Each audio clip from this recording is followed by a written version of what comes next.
At the end of today's video, I'm very sure you should be able to tell the kind of scholarship that you want.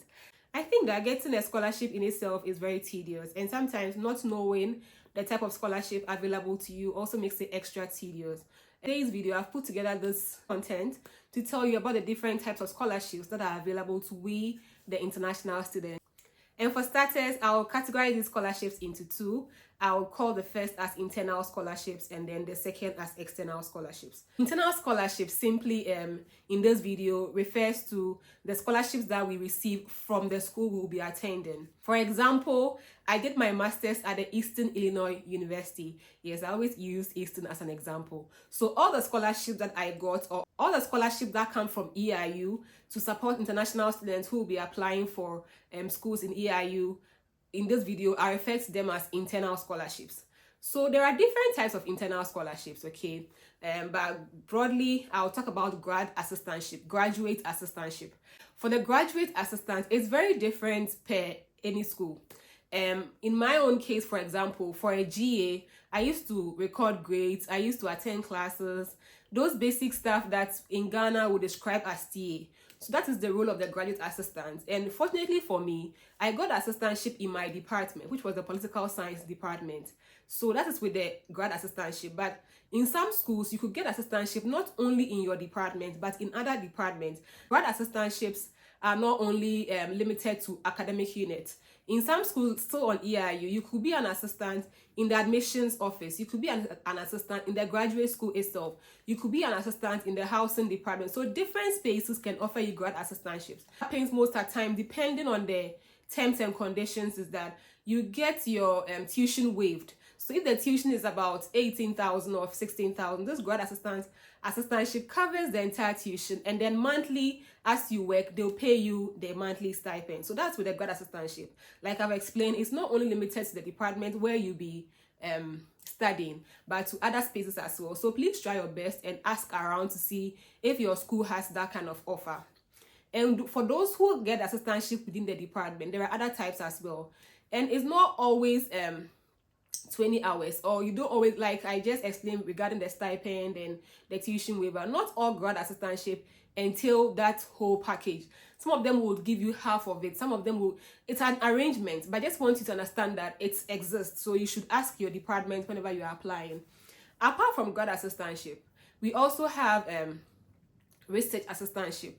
Research assistantship, you could get it from the department in the form of a GA, like the same grad assistantship. But oftentimes, the professors in your department, so every time you want to apply for a program, do well to check up on the faculty in the department. It will help you to know if some of the professors are embarking on any academic research currently, which is often the case. And some of these professors have also obtained grants to help them to, fund these projects. So you can inquire from them, and they work with students as the research assistants to help them analyze data, to help them review literature, like to help them administer questionnaire, like so many things that are available for you to do if you are an RA, research assistant for these professors. So they are always recruiting new students. You can check on the faculty members and find out if there are any kind of opportunities like that is currently ongoing in the department. So apart from that, we also have the GTA. So the GTA is like a graduate teaching assistant, but from what I know, oftentimes if you are entering into the program as a first year student, you don't always get that opportunity. It comes while you're in your second year, or if, for example, if you're a PhD student. But if you're lucky enough, you could get it as a master student. And not just lucky enough, if the school that you are applying to, if they have it, then you're likely to get it, okay?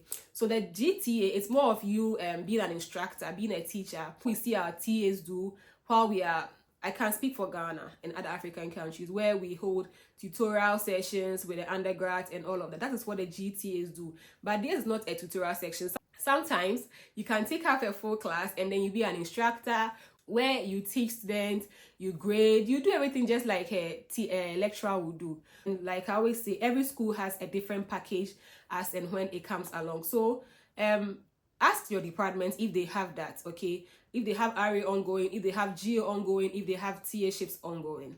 Apart from departmental funding, if you are fortunate enough, some graduate schools themselves offer scholarships to all students. And all students means if you're an international student, you can still qualify. Still at Eastern, for example, when I was in Eastern, I got a Frances Meyer scholarship, and it was about $12,500 to help me. Was it $12,500? No, it was $12,000. It was $12,000 to help me, pay my fees while I was in second year.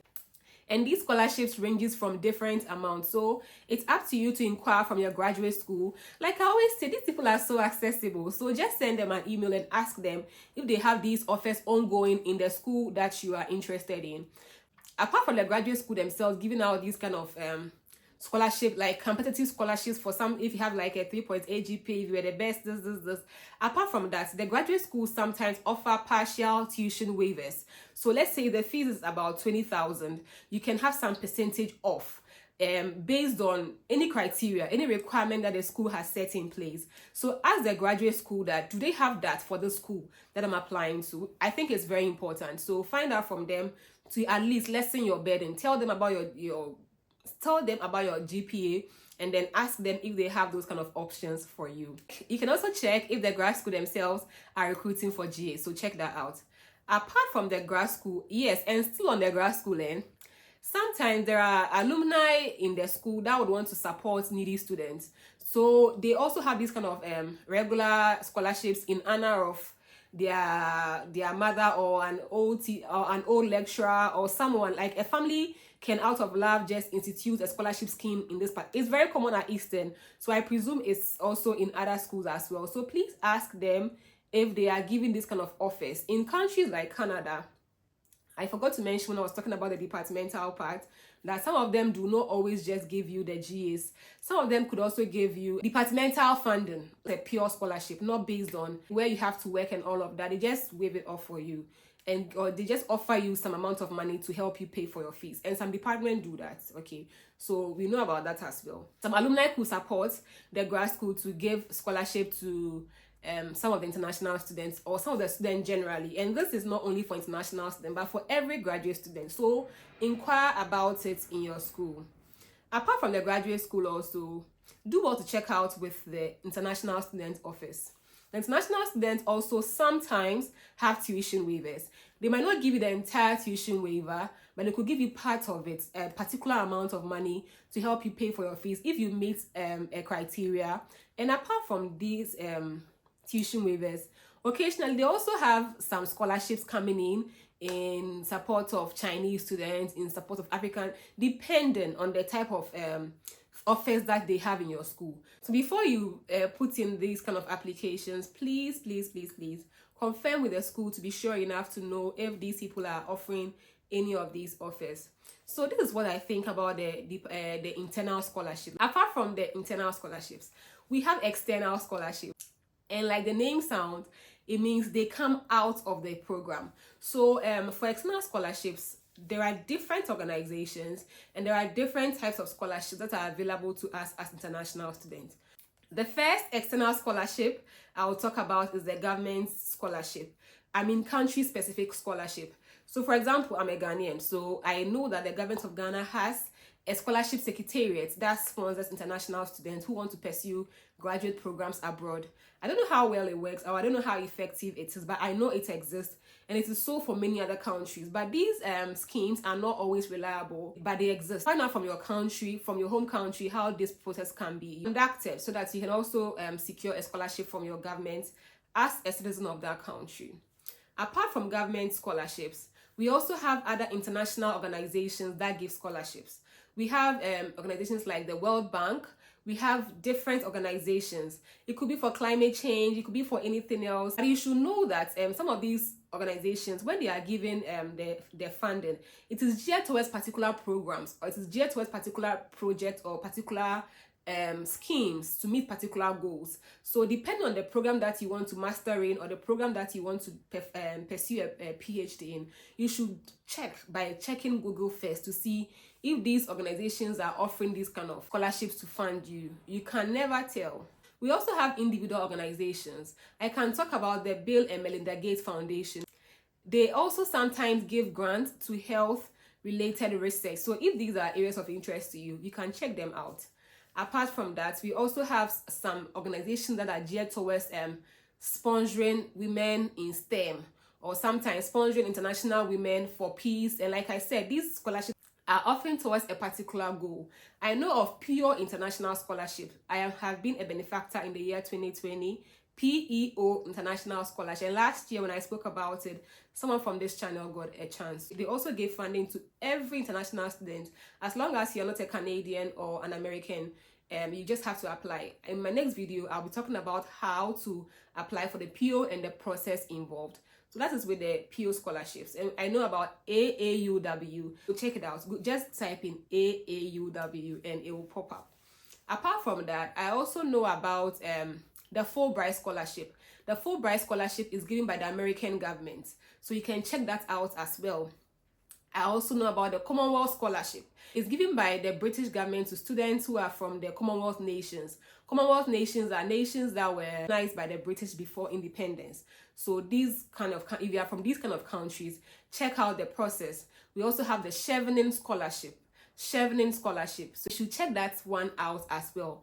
Apart from Chevening, we also have the scholarship called the DAAD Scholarship, DAAD, D-A-A-D Scholarship. I know that oftentimes people who want to study in Germany and other European countries can also be beneficiaries. So check out DAAD Scholarship as well. I think I've mentioned about 6 scholarships in this particular video.